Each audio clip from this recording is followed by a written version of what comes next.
Hello, and welcome to the Art of Presence podcast. I'm your host, Christine Pollard. On today's episode, I'm joined by Natalie, and we talk about sickness, the stories we tell ourselves, parenting, and cultivating compassion, especially for ourselves. I invite you to notice what comes up for you as you listen, and as always, feel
throat? Have you got a cough? Have you got a runny nose? How's your head? Do you have a fever? So I've just been sitting with those actual sensations of being sick and what it feels like in my body. And that's really helped. So just doing that meditation just then, I was like, yep, it's still there. Instead of trying to push it away, which is what I usually do, just want to push it away. No, I'm not sick. I'm just going to get through it. It's going to be fine. I'll just take my natural supplements and drink lemon with honey and ginger and it'll all be fine. But I noticed in doing that, I'm more resisting being sick. Like I'm just trying to do things to make myself get better instead of actually being with the fact, yes, I am sick right now. So this is what's happening in my body and this is what I need to do. Like I do need to rest.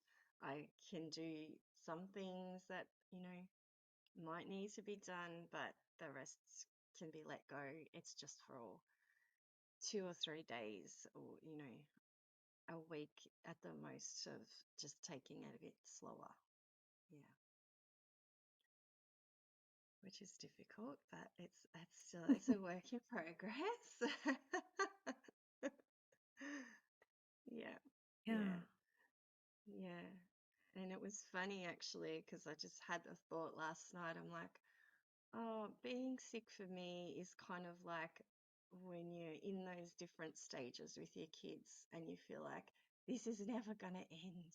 Like they're just always going to be like this or this, whatever it is, toilet training, whatever the thing is. It's like this is just not going to end. And that's what it feels like for me when I feel sick. I'm like, I'm going to be sick forever. Like I know I'm not going to be sick forever because I have heaps of evidence that shows me I've gotten better after I've been sick. But when I'm in it, I'm like, oh, this isn't going to end. And yeah, it's funny. I was thinking about parenting can feel like that sometimes. Yeah, Yeah, for sure. yeah, yeah. And that I'm whole just note. control piece too, I was just going to say that whole Yeah. control piece as well. Like, I want to just control this sickness. Like, and we do that so much with our kids as well. Like, if I can just control it, it'll just all work out and it just makes it worse. It's that resistance, you know, what we resist persists. Yeah, it's,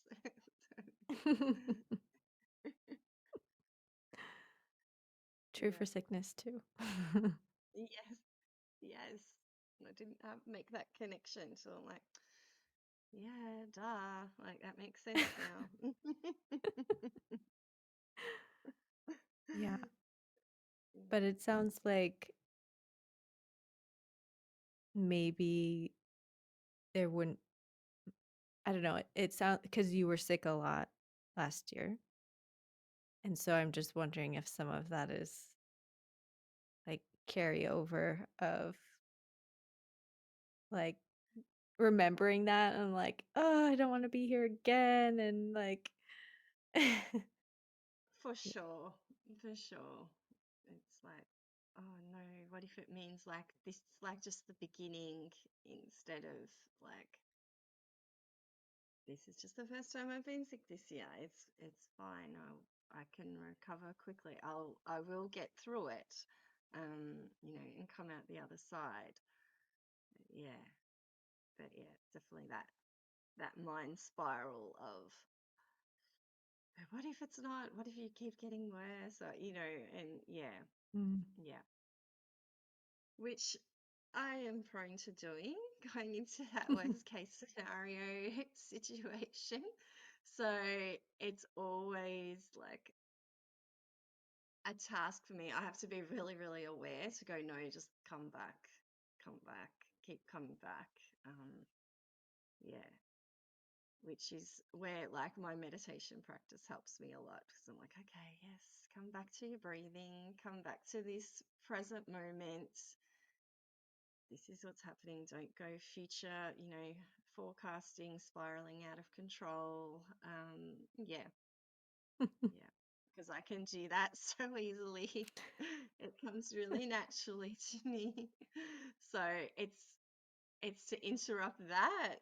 Yeah, it takes, you know, practice. Yeah, yeah, yeah. Yeah. And it sounds like maybe your relationship to sickness after being sick for so long maybe is a little more tenuous. Yeah, I mean, I'd always used to think about like when I would get sick, oh, this is just gonna last forever. But I feel like as I've gotten older, it takes me so much longer to recover than it did when I was in my 20s, for example. And it, I guess there's that piece of annoyance around that as well. I'm like, oh, it takes me longer now to get better. Whereas my Mm, kids, they can be sick and they'll be recovered in a couple of days. Like, they're fine. right. Yeah, yeah, yeah. Yeah. Which I mean, it's great for them. And and that's what this coach was actually saying to me too. They're like kids, they're just in their sickness. They don't judge being sick about themselves. They just are sick. So they just totally be sick. And then usually what happens is then they start playing and then they're better. Like they don't and then lying in bed going, why am I sick for? Like they don't think about it like that. Whereas we have got all these things that like probably we need to do. And, you know, for me, I'm thinking about, you know, I've got so much of these things I want to do and I don't have time to be sick and, you know, nothing's going to stop just because I'm sick. You know, I still have to, you know, look after. the family and everything still has to, school pickups and drop offs still need to happen, dinner still needs to get made, that, all the things that just come with, being a mum. Um, so, but that was the interesting thing too, because tomorrow we have this family picnic that we're going on. So I've said I was going to make a dessert for it. And I'm like, I really don't want to make that dessert. And then my first thought was, but I have to. I'm like, no, I don't have to. I'm choosing to make the dessert. So I could just as easily go to the shops on the way to the picnic and buy something. But I'm okay, and I felt okay enough this morning to go, no, I can make that dessert. And I want to make it, and I'm making a choice to make it. I don't have to. Like, no, that's probably one thing I've changed a lot. Like, since becoming a parent is there's no shoulds anymore. I'm like, this is my choice to do this. I don't have to do it. No one's forcing me to. I can just as easily buy something or not show up with anything at all, even though I said I was going to. That's also a choice I could make, but I don't want to do that because I don't want to think that I'm letting people down by not showing up with food that I've said I would bring. So, yeah, yeah. So it's your choice. Yeah, you're choosing. Oh, sorry, my video just kind of moved on me. Kind of messed up my attention there for a second Oh, okay. Oh, because good. everything shifted. Um, or was I? Oh, choosing like what's important to you in that moment, whether it's making the thing that you said you were going to make or finding something different, noticing if it really feels okay to make that still or not, and realizing like, oh, today I'm actually feeling okay, so it feels doable. But if it didn't, like, I could make another choice. I'm not being forced to continue with this thing I said I was going to do. Yeah. Correct, correct. And that's been a long journey because that's kind of like that inner critic comes up and goes, "Oh, but you said like you're going to make that, or you can't show up with nothing, or what are people going to think if you've just bought something? Like, are people going to care? Probably not. Like, they're going to not care at all. And it's just my own thoughts about it. Yeah. Yeah. What comes up for me as I'm hearing you speak, not only of this like dessert, but even sickness, these stories that we tell ourselves about what it means. Like, Mm, what does it mean if you're sick? What does it, you know, um what does it mean if you're sick for too long? You know, what does it mhm, mean if, you have certain symptoms but not other symptoms? Like just how many ways we can create these stories and these meanings um that sometimes aren't very helpful. often aren't very helpful. Yeah, there's I guess, old conditioning, patterns that kind of come up. These old stories that we've probably heard as kids, or are just part of society in general. Um, you know, when I used to work in an office, it would be like you would feel bad for taking a day off, like because you were sick. And if you took like, 3 days off, people be like, well, what's wrong with you? Like, you must, like, not that, like, are you okay? Like, are you dying?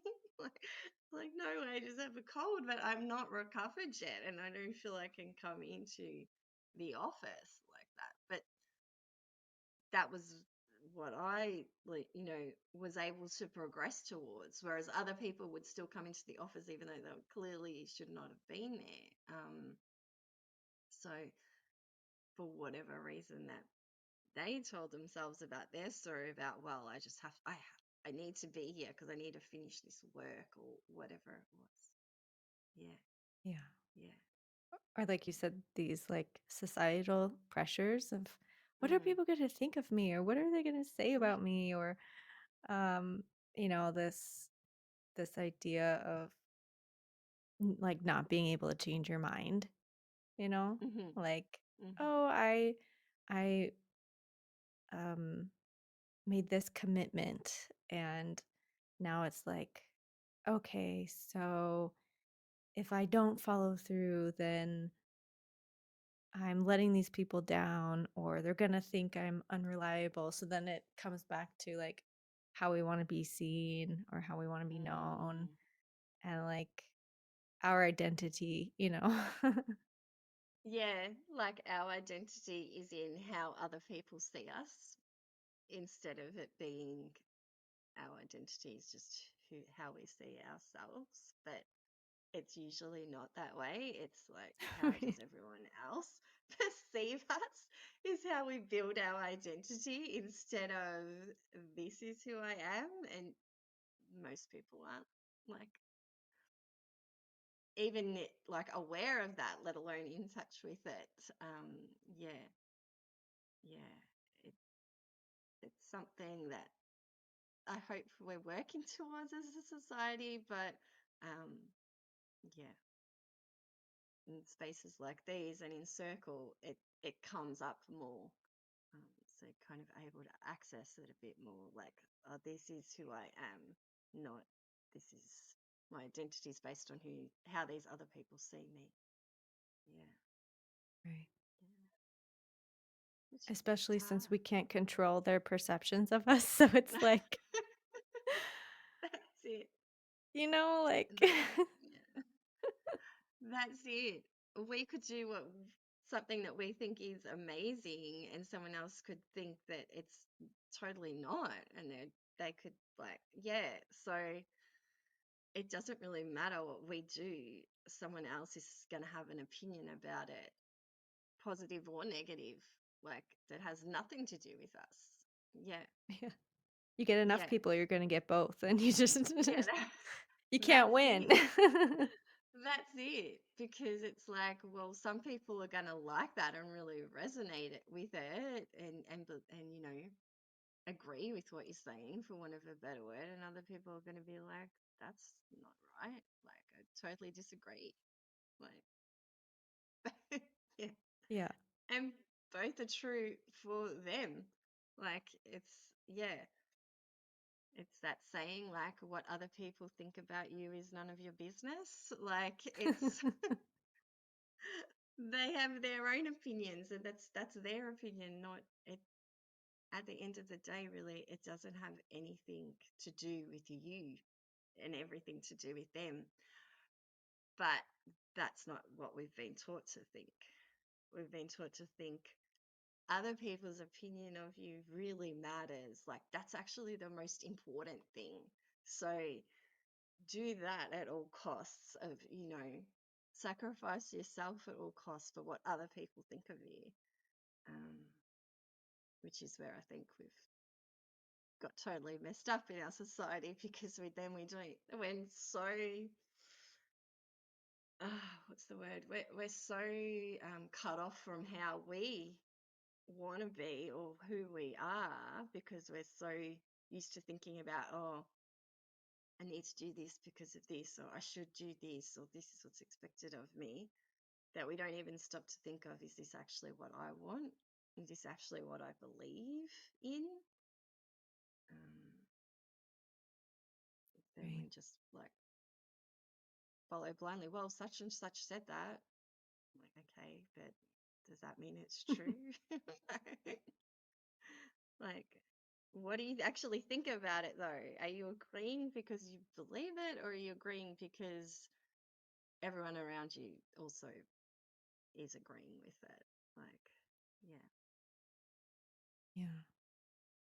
think it was kind of a mind blowing experience when I realized that it's okay to change my mind Mm. because for so long I believed that it wasn't, and it's like, Mm. oh, if I said this, I have to do it. Otherwise, I'm, unreliable or I'm untrustworthy or whatever, right? Mhm. And Mhm. and it's like, but is that really true? And Yeah. then when I think about like in the work world, like, okay, maybe I made a mistake committing to something. And I'm like, okay, well, would it be better for me to do this poorly because I'm, I don't care about it or I don't have the time or I don't have the energy? Or would it be better for someone else to do it that w- could do a better job or could do it more efficiently or, I'm like, Mm. there's this, idea of being inconvenient, right? I'm inconveniencing like a team or some, you know, a boss or somebody by backing out of something that I've committed to. But yeah, I think about what the consequences are of me doing something that I shouldn't be doing or that I don't have capacity for or time for or energy for. And like, what does that actually look like? It's like Mm. people want to hold you to that thing you've committed to without any regard for the actual outcome of what that looks like, other than if it gets done or not. Mm. And it's like Yeah. maybe someone could Yeah. do it 5 times faster than me, like it just Yeah. it's like we get so stuck on the just, oh, you said you're gonna do it, you have to do it, or you were gonna be here, or I don't know. And it's like I've gotten to the point where I just celebrate what's true. So like if someone, like I was going to meet with somebody and they're like, "Oh, can we reschedule?" I could be like, "Oh, this person is really flaky or rude or selfish or whatever story I might make up about them." Mhm. But now, I don't know, I just have a lot more compassion, like, or understanding, like, "Oh, this isn't the right thing for them to do today with me." Mhm. And honor that instead of being like with someone that doesn't actually want to be there or can't really be there. It's like, what's the quality of that? So, yeah, I'm just kind of noticing quality over just the getting it done mindset, if Yeah. Yeah. that makes sense. And I think, yeah, and I think like piggybacking on what you're saying as well, we can't do that. We can't have compassion for someone else to be, oh, they might have rescheduled because of this reason or this reason, instead of going to, oh, I can't believe they've just rescheduled on me. How selfish. They're not thinking about, my needs or what I've got on by what's going on in our own head. Like, if we're like compassionate with ourselves a lot, we're able to give that much more to others. But if we're always in our own head going, oh, you need to do this, you haven't done that yet, what's the matter with you? It's going to come out in how we think about other people and how we speak to other people as well. So I think that's definitely, a key piece of it as well. You don't have that compassion for others when you don't have it for yourself. You just in that go, go, go. Like, if you're doing it to yourself, you're going to do it to other people and you're going to think about other people that way too. Yeah. Right. Yeah. Right. which makes complete sense. But again, it's not something that people kind of think about as a whole.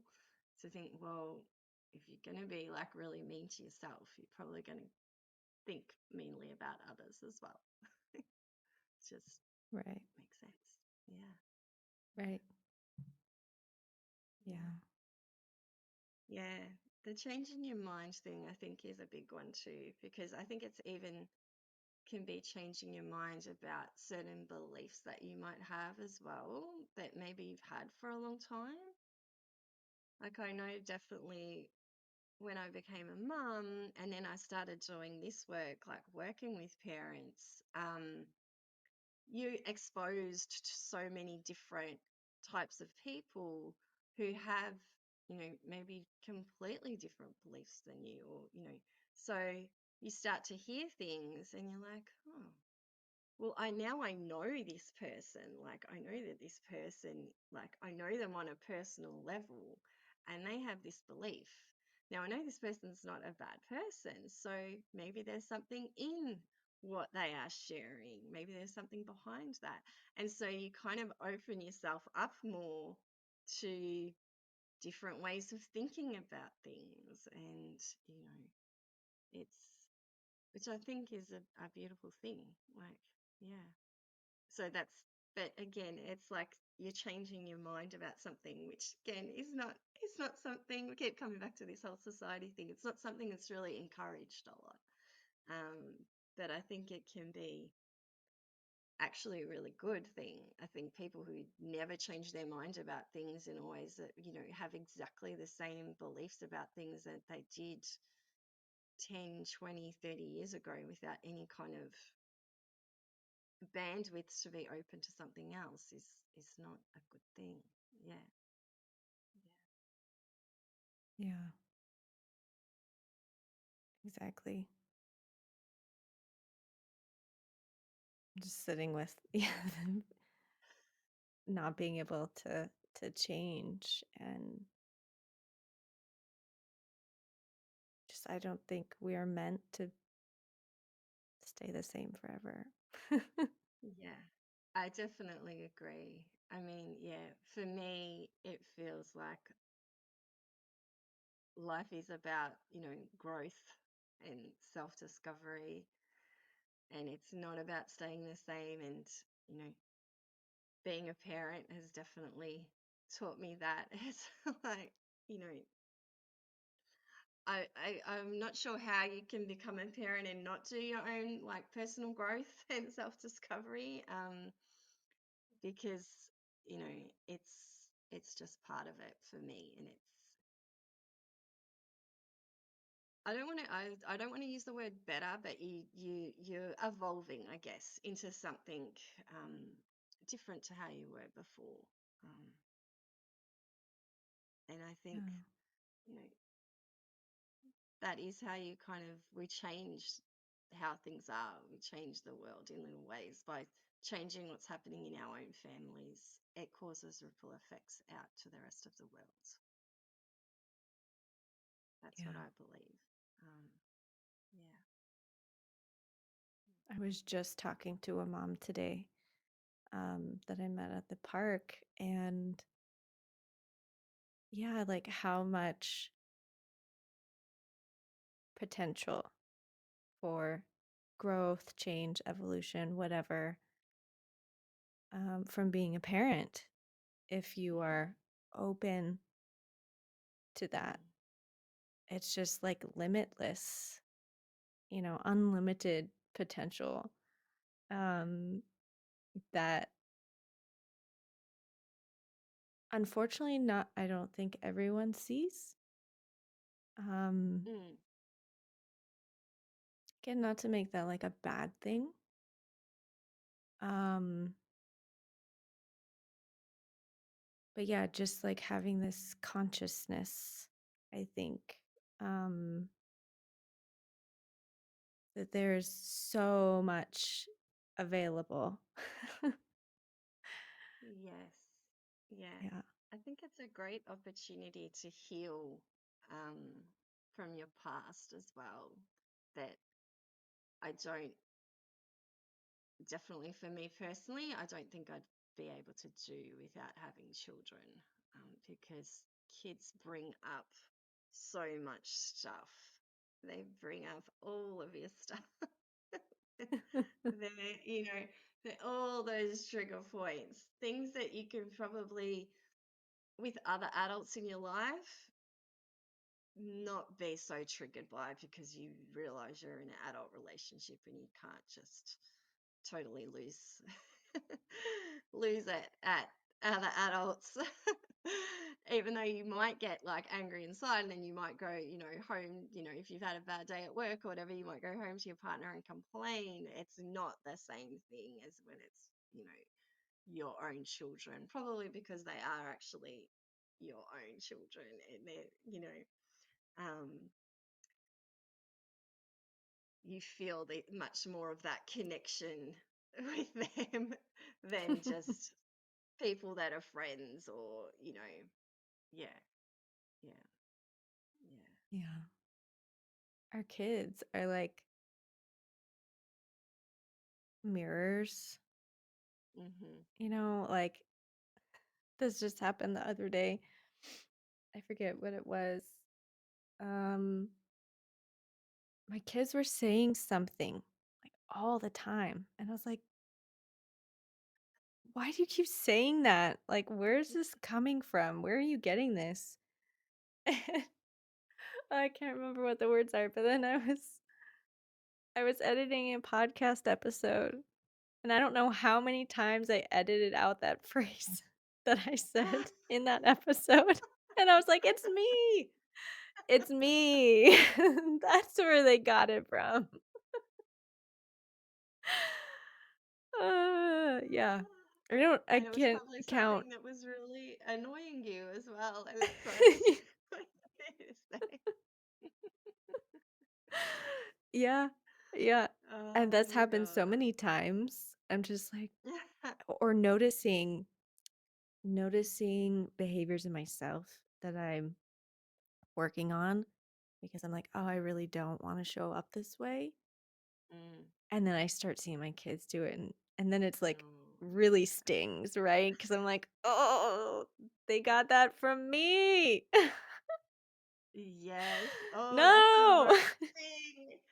That's the most, when the older one, which I'm sure this happens to you too, the older one says something to the younger one, and you're like, oh, is that what I sound like?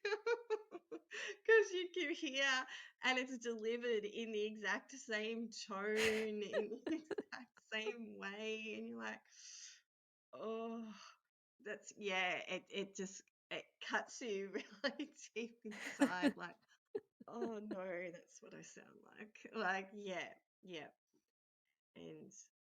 And yeah, and you feel bad. You're like, oh my gosh, like they've taken that on, like, because clearly you've said it to them, and then they've just done it to the younger one because that's just what older siblings do. Yeah, Right. yeah.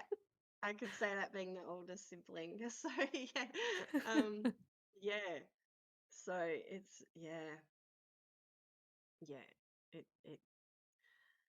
Yeah, it's that mirror, like you said, and sometimes like, oh God, put that mirror down. I can't look at that mirror anymore. It's too much for me. Um, yeah, because it's hard work. It's not easy, and you really have to be willing to do it. And sometimes you can do it for so much time, and you're like, okay, I need a rest from this. You don't really get a rest as a parent, but sometimes it's good to just go, okay, all right, we've been doing this very intense hard work for a while now. Let's have a rest from it. And I think, to be honest, our kids know that too, because there are lulls as well as really intense moments with our kids. And I often wonder about them being in tune with us to know, okay, she's ready for the bit more intensity now. Let's like really amp it up. And just when you think you can't take it anymore, then it just, all right, we'll slowly go back down again. And I honestly think that. I really do believe that. And the same with, because I've got two boys, the same with siblings as well. It's like one will be really intense in a moment in time, and then the other one will be much more chill and relaxed, and then they'll swap. It's like, do they know?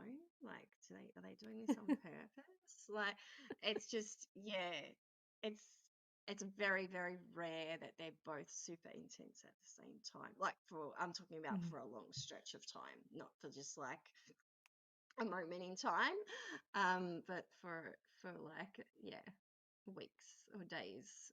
Yeah. Mm. Yeah. Oh, that's so, yeah, that's rough. I feel you. Yeah. You resonate with that? Yes. Yeah. And it just reminds me kind of this thread through this conversation. Again, the stories that we make up, the meaning that we make up around, you know, when these challenges come up or what it means about us as a parent, how we view our children. Um, but like you're saying, offering, well, you didn't say, but what I heard you say was like offering ourselves this compassion that, yeah, we can't Mm, keep it up continuously. Sometimes we need a rest. It is hard work. And, we're not going to catch everything, right? It's like, okay, we see we're doing this thing. We see our kid is copying that. We might not like it, so there's something there for us. But there's also like, yeah, our kids are going to pick up stuff that maybe we don't like. And we're going to pass stuff on to our kids that we wish we didn't pass on. Um, that we're removing some, maybe like minimizing some of the trauma from what we had or whatever. But that we can't eliminate everything. And our kids will have their own things that they need to work through. And they'll have their own issues with us as parents, even though we're trying so hard to, if we're trauma informed and we're conscious and, all yeah. these things. But like, Yeah. we can't meet every need. So there's still going to be issues. But I think, like, if we can have that compassion for ourselves, then we can, maybe meet our children when they have issues with us instead of being like, no, no, I can't hear it, or I don't want to go there, or, not take any accountability and be like, yeah, I can maybe, being able to have space to hear when they have issues with us. Yeah, absolutely. Absolutely. And what's coming up when you were just talking was they also get a lot of good things from us as well, but we don't give that a lot of airtime because that's just how our brains are wired. They like, you know, it's like Velcro for the negative and Teflon for the positive. So, you know, noticing those times too when they're like, ah, that's good. They did that thing. Like they must have got that from me. Like they modeled it. And, as well as like them just being their own person as well. Like they, it, we don't always have to take full responsibility for everything. That's really hard sometimes. Like it's all my fault. So we always might say something, it's all my fault, but we don't always say like it's all my like good fault. Like they've turned out so well because it's all because of me either. So yeah, um, yeah, yeah, That's a good point. yeah. Yeah. So that compassion piece is huge, and also yeah, for me trying to remember the positive things as well, which is really hard too, because I always want to focus on the negative. Oh, this didn't go right. These things didn't go right. But yeah, lots of good things also happened today, or last week, or whatever it was. Yeah, yeah, Yeah. yeah, yeah. But all the times that you know my boys fought, they also played really nicely together. It wasn't just always You know, sometimes we get in this bad habit of going, oh, they always fight. And it's not actually true because sometimes they get along really well and they play nicely together for hours.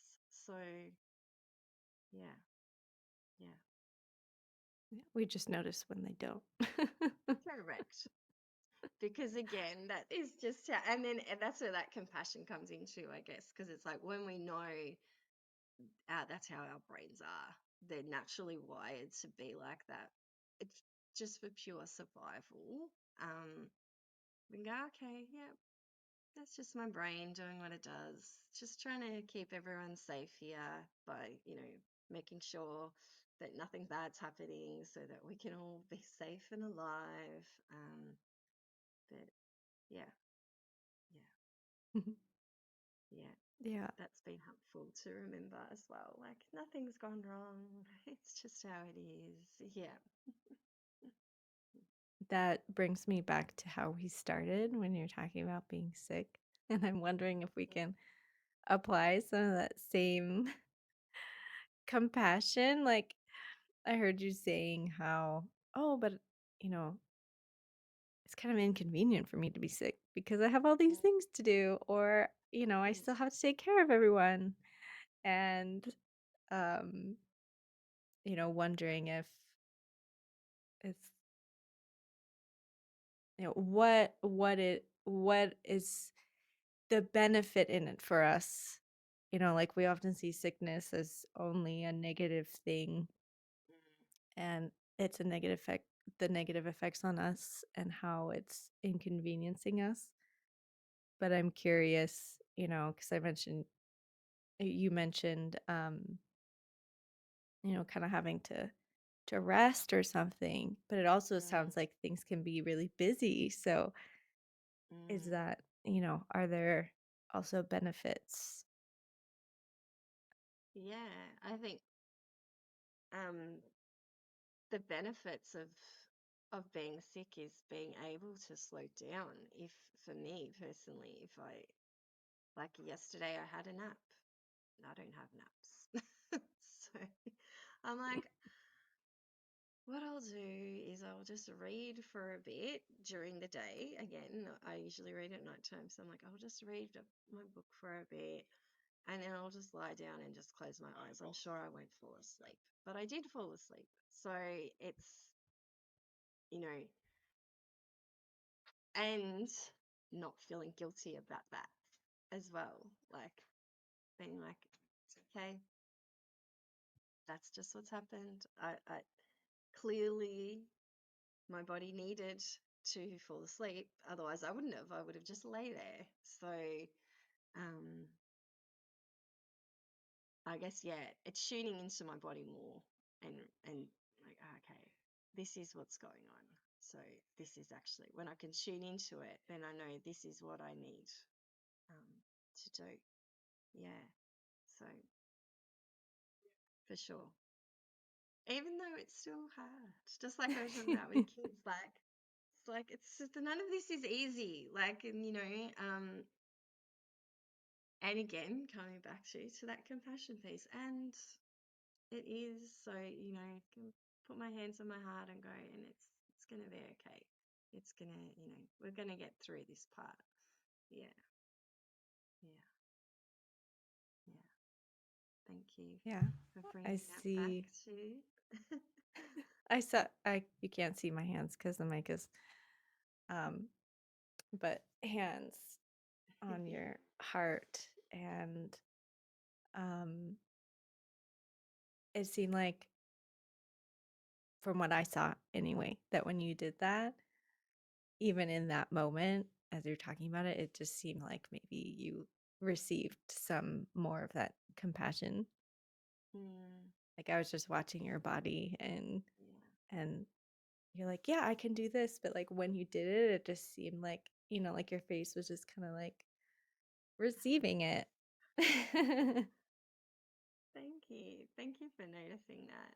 Yeah. It's funny because I try and I tell my clients to do it as well, but it's just amazing the effect it can just have. Just like, ah, like, yeah, I'm here. I'm with you. It's like you're speaking to yourself, um, and just and yeah, you're giving that compassion to yourself. Like, yeah, it's gonna be okay.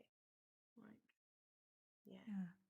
who better to give it to? Like, you can get it from outside. Like someone else might say, "Well, you're gonna be okay. You'll get better," but you don't necessarily like you believe it, but you don't because it's like when you say it to yourself, it's really something completely different.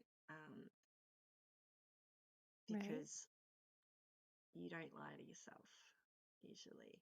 Or I don't. Like you might like try to, but it doesn't work. But it's like, yeah, I know I'm telling the truth. Yeah, yeah. Yeah. And I felt that like when you did that, it wasn't a I'm trying to convince myself that it's going to be Mm. okay, but like Yeah, that's actually right. Yeah. taking that moment to pause and be like, okay, I'm here with myself and like slowing down for a moment, maybe breathing a moment, like, Mm. okay, things are going to be okay. And I can feel that, like, I just felt in that moment, um, yeah, like more of a settling or more of a, you know, Mm. as you did it and then as I did it back and just Yeah. kind of being in that, yeah, like um, noticing the realness, the truth in that moment. It wasn't it wasn't like an empty practice of I'm gonna Mm. make myself feel this way, I'm gonna convince myself of something. Yeah. Yeah. Thank you. Thanks for noticing that. Yeah. It's probably become so much a part of my daily habits. It's just something that I do. It comes very naturally to me now. Um, yeah, and always makes me feel better, which is why I suggest to people to my clients to do it. Because yeah, it's incredibly helpful. Yeah, yeah. Yeah. Yeah. And I know, yeah, I don't know what it is. Like it just feels supportive, I Mm, guess. yeah, yeah, yeah. I think it's a combination of like the touch, like you're putting your hands on your own body, which you don't really do very often. Um, and it's your heart space. And also the speaking, even if you're saying it to your own in your own mind, you can say it out loud as well. But yeah, it's like the combination of those things. It's almost like you're holding yourself. Yeah, like you're getting a Hmm. hug from someone. Yeah, you're being supported by someone that's you. Yeah, Right. yeah, Yeah. yeah. Yeah. Thanks for bringing that in. Just noticing how good it feels. Like I have kept one hand, you can't see, on my heart Yeah, space. yeah. Just noticing. I'm like, you know what? That feels really good right now. Mm, yeah, it does. Yeah.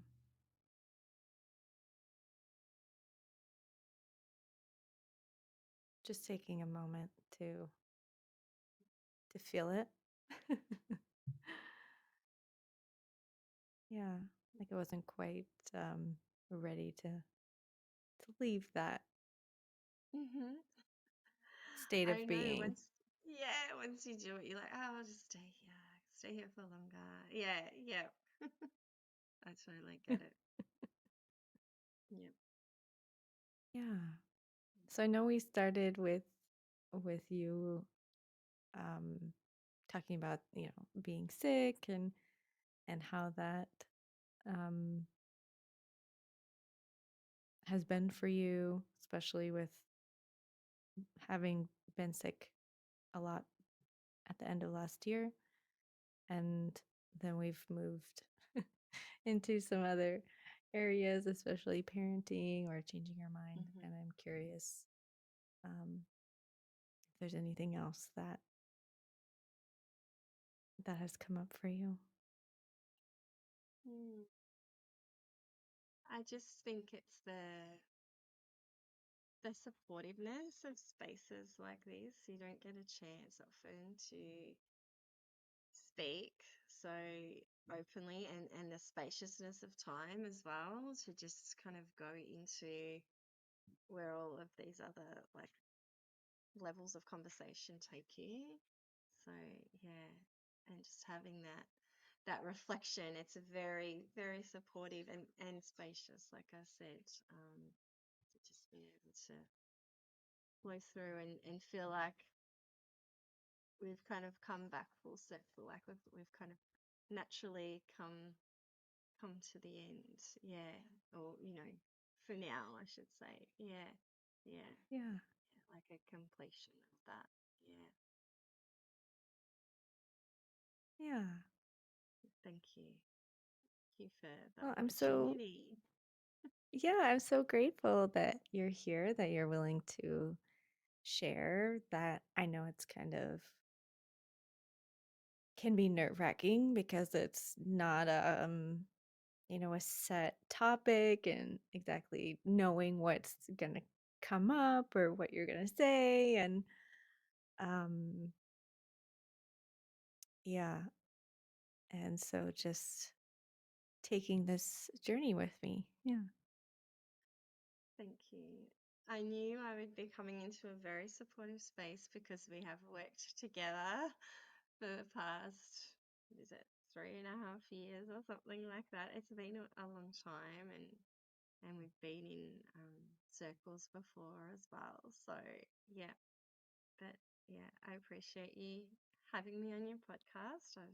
Like I've said to you, I've been enjoying listening to all of the episodes. They've been so wonderful. So yeah, I Thank you. really appreciate coming on and talking to you.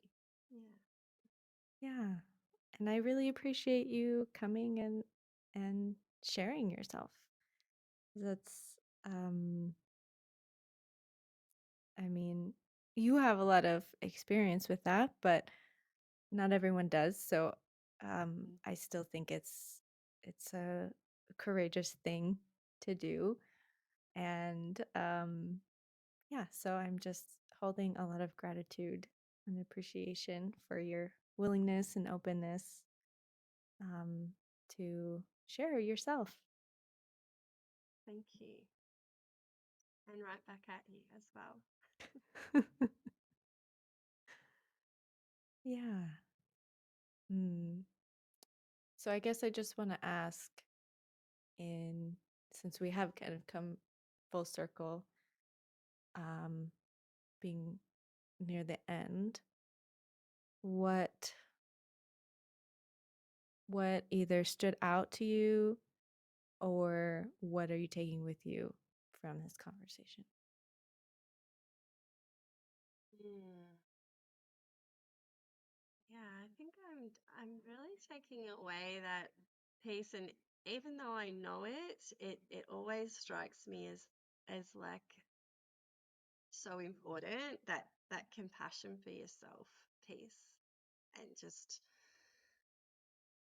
without having that compassion for yourself, you can't have it for others, and it includes, especially, I would say, your own children. Um, yeah, you can have that. I think that negative voice in my head can be really strong sometimes, and so then I see that come out, and I'm like, I don't want that to come out. So it having that compassion, I think it's always such a good reminder to come back to for me. Yeah. Yeah, I love that. And as I sit with that,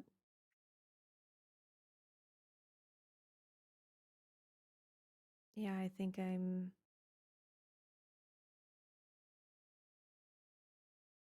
I'm just thinking about I think stories, the stories that we tell ourselves and um, what we choose to believe about ourselves and how often, you know, the stories we make up are the ones that hurt us the most, it seems like.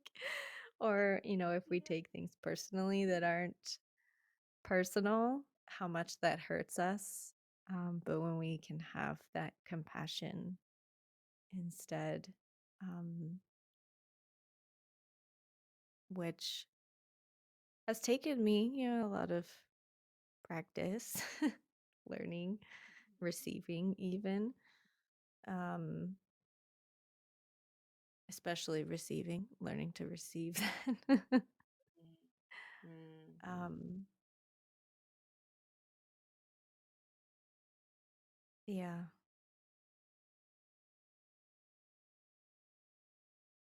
compassion, such a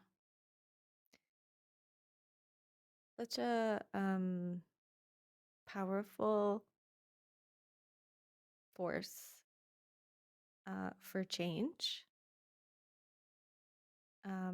but Yes. in a like graceful way, not like Mm. i- i- if that makes sense. Yeah, like not in a forcing way. It's a very Right. gentle, it's a very Yeah. gentle way.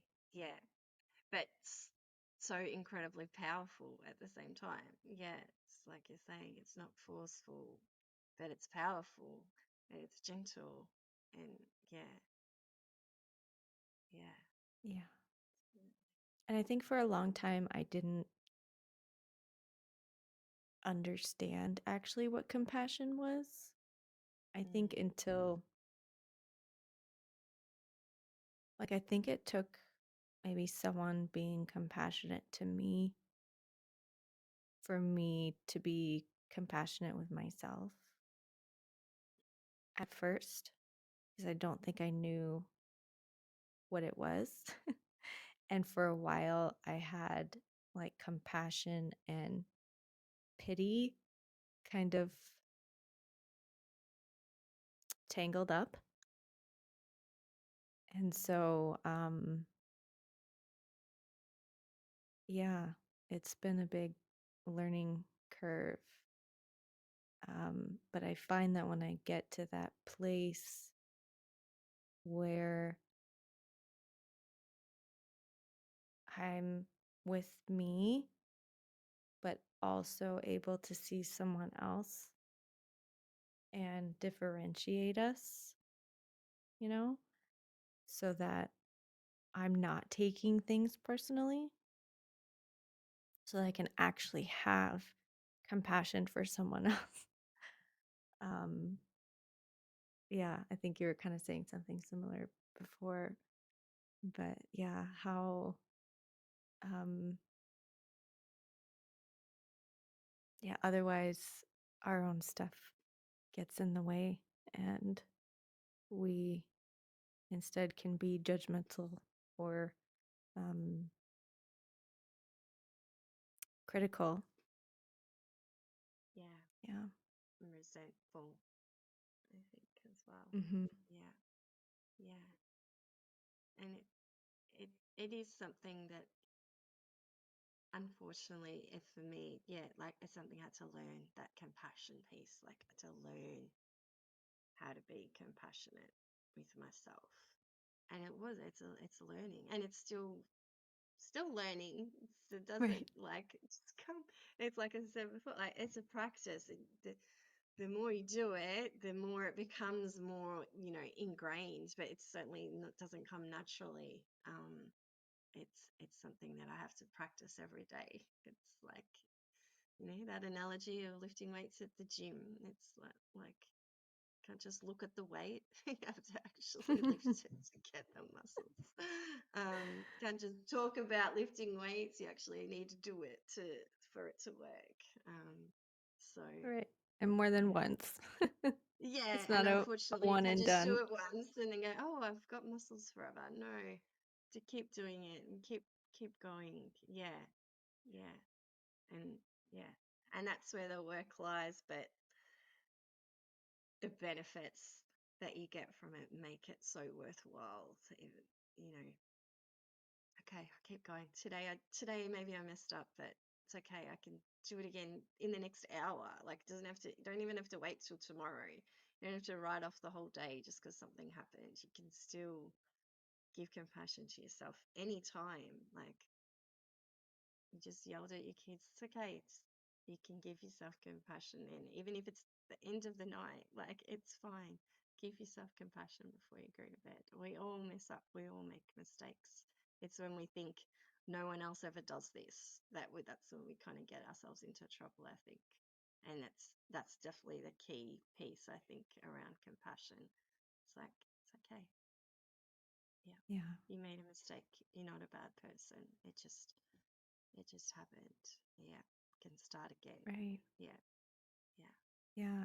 I think it takes some of that unlearning of Mm, conditioning or beliefs to even be able to receive that mm, compassion. Because, like you said, oh, I made a mistake. That doesn't make me a bad person. Well, if I thought that it did before, then I can't be compassionate with myself. But when I challenge, some of those beliefs, mm. um, when I re-examine my beliefs, um, my judgments, you know, then then that opens up space for compassion. And I think, yeah, some people maybe don't have access to that because of, you know, certain beliefs being so strong that it doesn't allow for it. Yeah. Um, Yeah. yeah, Those stories that we tell ourselves, really, because it is just a story sometimes. Like, that's what our beliefs are, the stories that we believe uh, are our truth. And it's coming back to what we were speaking about earlier. Like, do I want to keep this story? Do I want to still believe it? Or do I want to choose something else? right, Remembering right. it's always our choice. Yeah. Yeah. Yeah, yeah. And I think the next time I'm sick, I'm going to remember this. And the story that I'm telling myself and the like fear of like, oh no, or uh I don't want this to be happening, and Mhm. um like what other story can I tell myself? Um Yeah. or with my kid, when my kids are Mm, when mm. we're in a challenging situation, um and like you said, I want my kids to feel that compassion. So I have to give it to myself so I can give it to them, right? Yes, absolutely. Yeah. If it, so I tell my clients, if you ever get stuck thinking that you can't like give compassion to yourself, think about how you'd want your kids to talk to yourself, to themselves. Would you want them to say, you're a terrible person, like you're gonna be like this forever? No, of course. We never want our children to speak badly about themselves or badly about anyone else for that matter. So um, we show them, okay, mommy can do this. Like, this is how we can do it. Yeah, yeah. If that's what you need to get over that hurdle of I can't talk to myself like that. Like, I can't give myself compassion. Then yeah, think about if it was your kids or if it was your best friend, if you don't have kids, like how would you want them to speak to themselves? Yeah. Right. Exactly. Well, thank you so much for being here. I really enjoyed this conversation. Um, hmm, yeah, just feeling warmth in my heart, uh, and gratitude for for you, for this conversation, and for your willingness to do this with me. Thank you so much. Thank you for listening. A little more about Natalie. Natalie is a believer in the healing power of community. She is a wife and mother to 2 boys and believes that parenting is an opportunity for personal growth and self-discovery. It takes a village to raise a child, and for over 10 years, she's been growing her village, empowering parents to create the change they want in their lives. She is a certified circle facilitator, a mindful parenting teacher, and holistic family consultant and educator. She offers both online and in-person coaching, workshops, and events in Melbourne, Australia. Thank you for listening. I'm so glad that you're here. I hope you enjoyed this episode.